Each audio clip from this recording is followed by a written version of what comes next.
안녕하세요. 저는 작가 홍순명입니다. 이번에 사이비낭미술관에서 개인전을 갖게 됐고요. 전시 제목은 비스듬히 떨어지는 풍경, 재난 가족이고요. 3층에는 가족을 위주로 해서 하는 작업으로 흔한 믿음, 익숙한 오해라는 시리즈가 되어 있고요.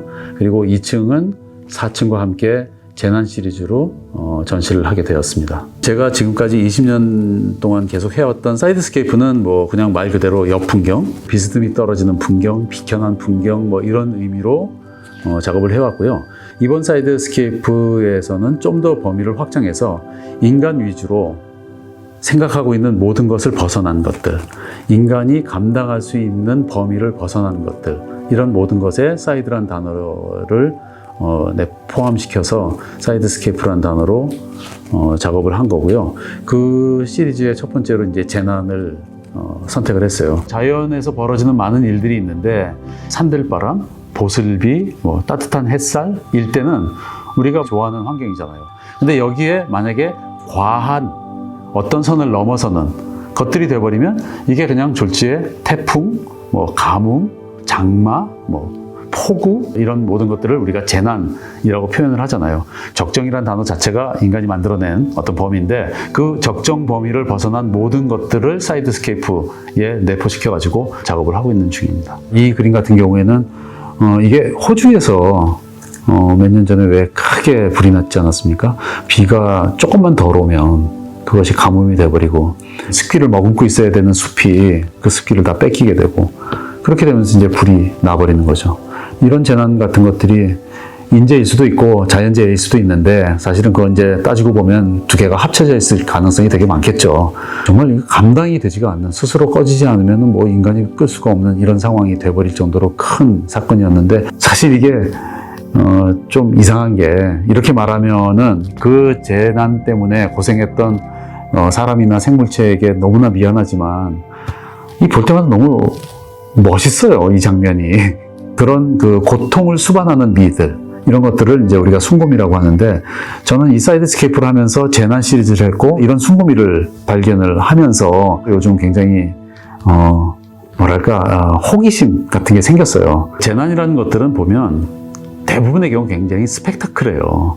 근데 빙산의 경우는 조금 달라요. 빙산은 물론 큰 빙산 덩어리가 아주 거대하게 무너져 내리는 것도 많지만 내가 주목했던 그 첫 번째 것들은 작은 얼음 덩어리예요.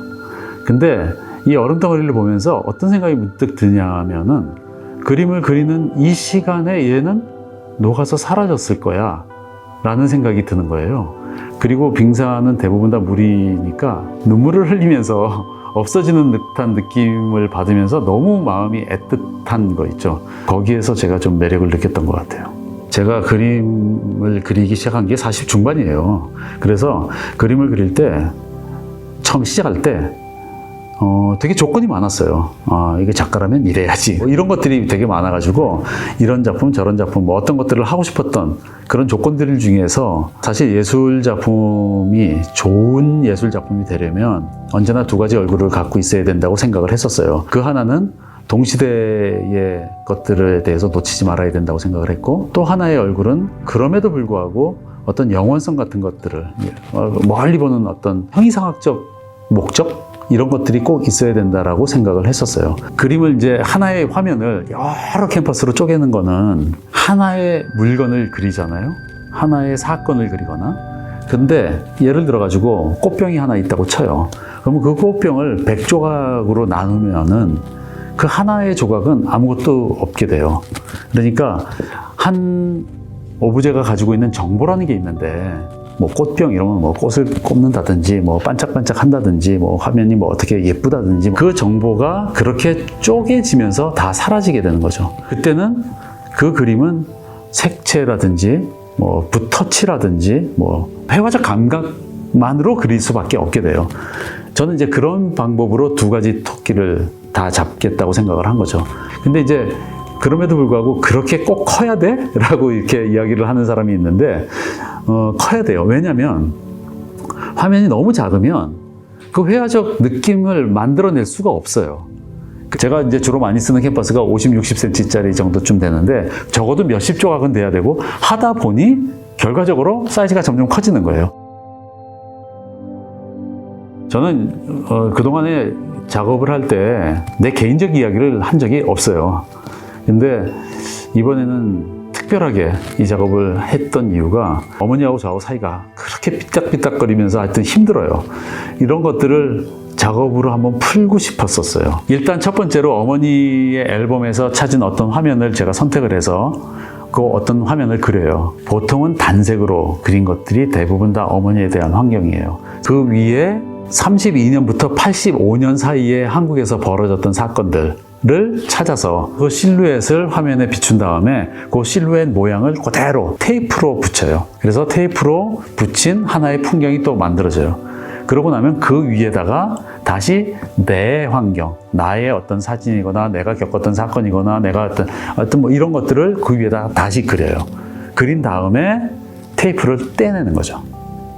그러면은 그 안에 세 가지 그림이 들어가 있죠. 그렇게 되면은 어머니의 그림도 깨지고 나의 그림도 깨지고, 그러니까 사건이 32년부터 85년까지 벌어졌던 어떤 한 사건이 그 모습들을 깨버리는 역할을 하는 거죠. 32년은 어머니가 태어나신 해고요.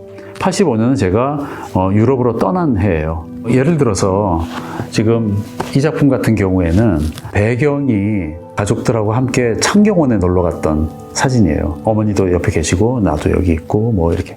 그래서 그 사건을 먼저 하나 그렸고요. 그 다음에 그 위에 있는 사진, 컬러로 그려져 있는 이 장면은 제가 파리에서 유학을 할 때의 모습이에요. 이 두 사진이 겹쳐지면서 깨지게 만들었던 이 삐죽삐죽한 요것들은 정확히 모르겠는데 한강 다리가 만들어질 때 테이프 끊으면서 발파되는, 그래서 폭죽이 터지는 장면이에요. 내가 만드는 걸 되게 좋아하는 사람인데, 그래서 조각하고 입체하고 설치 미술도 많이 했고 하다못해 또 전공은 판화를 했었고, 이렇게 손을 막 이렇게 움직이는 걸 되게 좋아하는데, 입체 작업들은 다 만들어 놓고 나면 과정은 즐거우나 아무리 잘 만들어져도 뭔가 되게 멋있는 옷을 입었는데 나한테는 맞지 않는 옷 같은 그런 느낌이었고, 회화는 또 거꾸로 정말 내가 입고 싶은 옷인데 근데 이 과정이 너무 힘들어요. 항상 고통스러운 걸 참으면서 작업을 하고 있거든요. 그럼에도 불구하고 해야 하는 것이 무엇일까라는 생각을 갖고 생각을 굳이 해본다면 회화 쪽이 저에게 조금 더 많은 기쁨을 줘요. 이거는 그냥 작가의 전 선택이라고 생각해요. 그러니까 전혀 그런 거 관심 없어도 얼마든지 예술할 수 있고 예술가로서 좋은 작품을 할 수 있어요. 있을 수 있다고 생각하는데 나는 아니에요. 그게 문제죠. 나는 그렇게 못하겠어요. 해보니까. 저는 사실 사이드스케이프 처음 시작할 적에 보도사진으로 시작을 했는데, 사실 그 보도사진은 사회적인 이슈 때문도 아니고 사회에 대한 관심도 아니에요. 단지 수많은 소재를 구할 수 있는 방법론으로서 그런 거를 택했을 뿐인데, 20년 가까이 하다 보니 그냥 관심을 갖는 사람으로 그냥 내가 바뀌어버린 거예요. 사실 조금 결정적인 것은 세월호 사건 때문이었던 것 같아요. 나의 예술을 바라보는 관점 혹은 예술을 실천해 나가는 방식을 조금 바꾸는 사건이었던 것 같고, 그 이후로는 제가 가끔씩은 사건에 대해서 직접적인 발언을 하기도 하는 이런 작가가 되어버렸는데, 그럼에도 불구하고 직접적으로 이야기하면서 언제나 불편함을 느껴요. 예술은 그냥 언제나 은유법을 쓰는, 그래서 한 사건의 주변을 돌면서 그 사건을 다른 방식으로 설명을 하고 그 사건으로 인해서 다른 것들을 또 이야기하게 되고 하는 이런 역할을 하는 게 더 중요하지, 그 사건에 대해서 어떤 의견을 내는 것은 아닌 것 같다. 어떤 정확한 메시지를 던지는 것보다는 대략적인 어떤 방향성을 가지면서 그 안에서 그 범위 안에서 슬쩍 보였다가 또 사라지는, 그래서 소위 말하는 어떤 사각지대에 머무르는 그런 작업이기를 바라는 것 같아요. 제가 거의 20년 가까이 사이드스케이프란 제목으로 작업을 계속 해왔는데, 2003년부터 시작해서 2012년도에 중간점검처럼 사비나 미술관이 종로에 있을 때 거기서 개인전을 했고, 딱 10년이 지나서 다시 개인전을 하게 됐어요. 지난 10년간 또 내가 사이드스케이프를 어떻게 번역해왔는지, 어떤 식으로 작업을 해왔는지를 나 스스로에게도 한번 질문을 해보는 그런 계기가 됐고, 그래서 이번 전시는 별 멋부리지 않고 벽에 충실하게 투박하게 붙이는 그런 전시가 아마 된 것 같습니다.